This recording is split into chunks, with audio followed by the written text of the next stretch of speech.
राम राम सभी दर्शकों को मेरी हाथ जोड़कर। कैसे हो आप सब? उम्मीद करती हूँ आप सब बहुत ठीक होंगे, खुश होंगे और अच्छे से रह रहे होंगे और सर्दी से बचे हुए होंगे।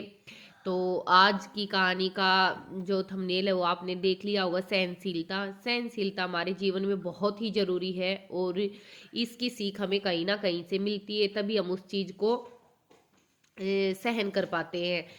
चाहे हमारे जीवन में कोई भी चीज़ें छोटी या बड़ी हो, हमें उनको सहन करना पड़ता है।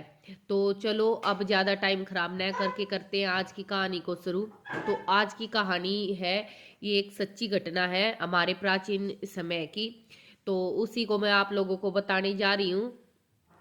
तो प्राचीन समय में एक बार क्या, शिव के भगत बहुत ज़्यादा होते थे और शिव भगत अपनी भक्ति को कभी नहीं छोड़ते। वो नित्य नियम से ही अपनी शिव भक्ति करते। तो ऐसे ही एक हाथी भी शिव का भगत था। वो रोज सुबह नहाता, मंदिर जाता और भगवान की पूजा अर्चना कभी नहीं छोड़ता था। वो हमेशा ही भगवान शिव की पूजा करता था। तो वो सुबह तालाब पे जाता, नहाता और फिर जाता। और जहाँ से वो जाता था उस रास्ते में ना एक बाजार पड़ता था। बाजार के रास्ते से होता हुआ वो वहां पर जाता था मंदिर में। तो जब और वहां पर भगवान शिव की पूजा करता था। रास्ते में जब वो जाता था बाजार से निकलकर, तो फूल वाला उसके गले में फूलों की मालाएं टांग देता और हाथी उसको ले जाकर मंदिर में भगवान शिव के चरणों में रख देता। ऐसे ही सारी चीजें चलती रहती थी। मिठाई वाला अपनी श्रद्धा से जितना उसका मन करता मिठाइयाँ एक थैले में डालकर हाथी के सूंड पे लटका देता और हाथी उसको मंदिर में टांग देता। ऐसे ही कोई पूजा की सामग्री दे देता या फिर कोई कुछ दे देता। तो वो ऐसे ही हाथी के सूंड में टांग देते और हाथी उनको ले जाकर भगवान शिव के मंदिर में चढ़ा देता है। ऐसा कोई भी दिन नहीं था जिस दिन हाथी भगवान शिव के मंदिर में ना जाए। तो वो नित्य नियम से भगवान शिव के मंदिर जाता था, पूजा अर्चना करता था और उसको बहुत ही भगवान शिव पर यकीन था कि वो हमेशा अच्छा करते हैं। तो एक दिन फूल वाले के मन में आया कि क्यों ना हाथी की परीक्षा ली जाए और हाथी के साथ थोड़ा मस्ती और मजाक किया जाए। तो उसने सोचा कि जब आज हाथी आएगा तो कुछ ना कुछ हाथी के साथ करेंगे। अगले दिन सुबह तालाब में नहा धोकर हाथी जब बाजार के रास्ते से निकलने लगा, तो जैसे ही वो फूल वाले की दुकान के पास पहुंचा तो फूल वाले ने फूल माला उसके सूंड में टांगने की जगह पे उसके सूंड में सुई चुबा दी, जिससे हाथी को बहुत दर्द हुआ और हाथी कुछ भी नहीं बोला, फिर भी उसको सहन करके आगे चलने लगा। और मिठाई वाले ने मिठाइयाँ दी, पूजा सामग्री वाले ने पूजा सामग्री दी। हाथी को जो कुछ मिला ले जाके भगवान शिव के चरणों में उसने चढ़ा दिया। तो उसके बाद फूल वाले को बड़ा मजा आया जब हाथी दर्द से छटपटा रहा था।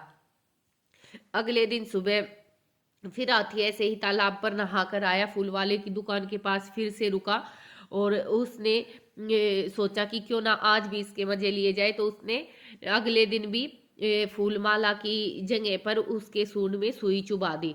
और ऐसे ही हाथी फिर से छटपटाया और मन में सोचने लगा कि ऐसा क्या हो गया जो ये दुकान वाला मेरे साथ ऐसे कर रहा है, मैंने तो इसका कुछ भी नहीं बिगाड़ा है।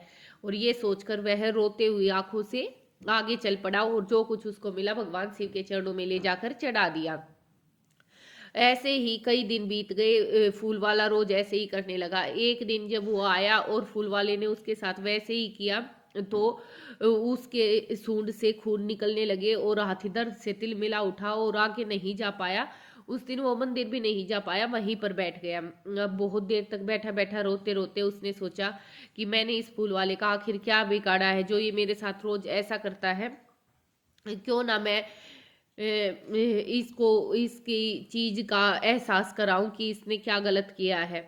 ये सोचकर हाथी ने मन में बड़ा दुख महसूस करके ये सब सोच के और उसने सोचा कि क्यों ना इसकी फूलों की दुकान का ही कुछ ना कुछ किया जाए।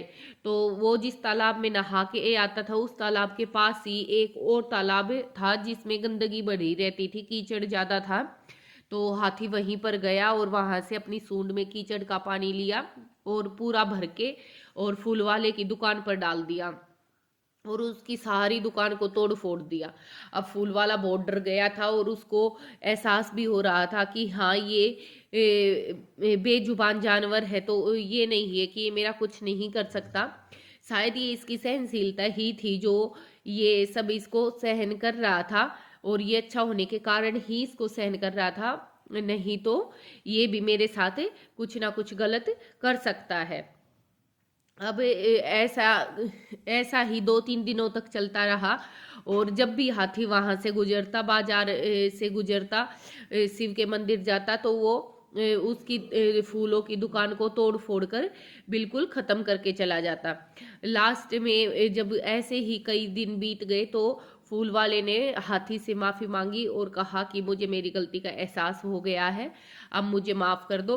तो उम्मीद है आज की कहानी आप लोगों को पसंद आई होगी। ये कहानी यहीं पे ख़त्म कर रही हूँ, और अगर पसंद आए तो और भी कहानियाँ सुनने के लिए मेरे चैनल को सब्सक्राइब कर लीजिए। और उम्मीद है आप लोगों को भी इस कहानी से कुछ ना कुछ सीख मिली होगी। अगर आप लोगों को कोई सीख मिली और कहानी अच्छी लगी हो तो कमेंट सेक्शन में अपने कमेंट्स छोड़ना बिल्कुल ना भूले।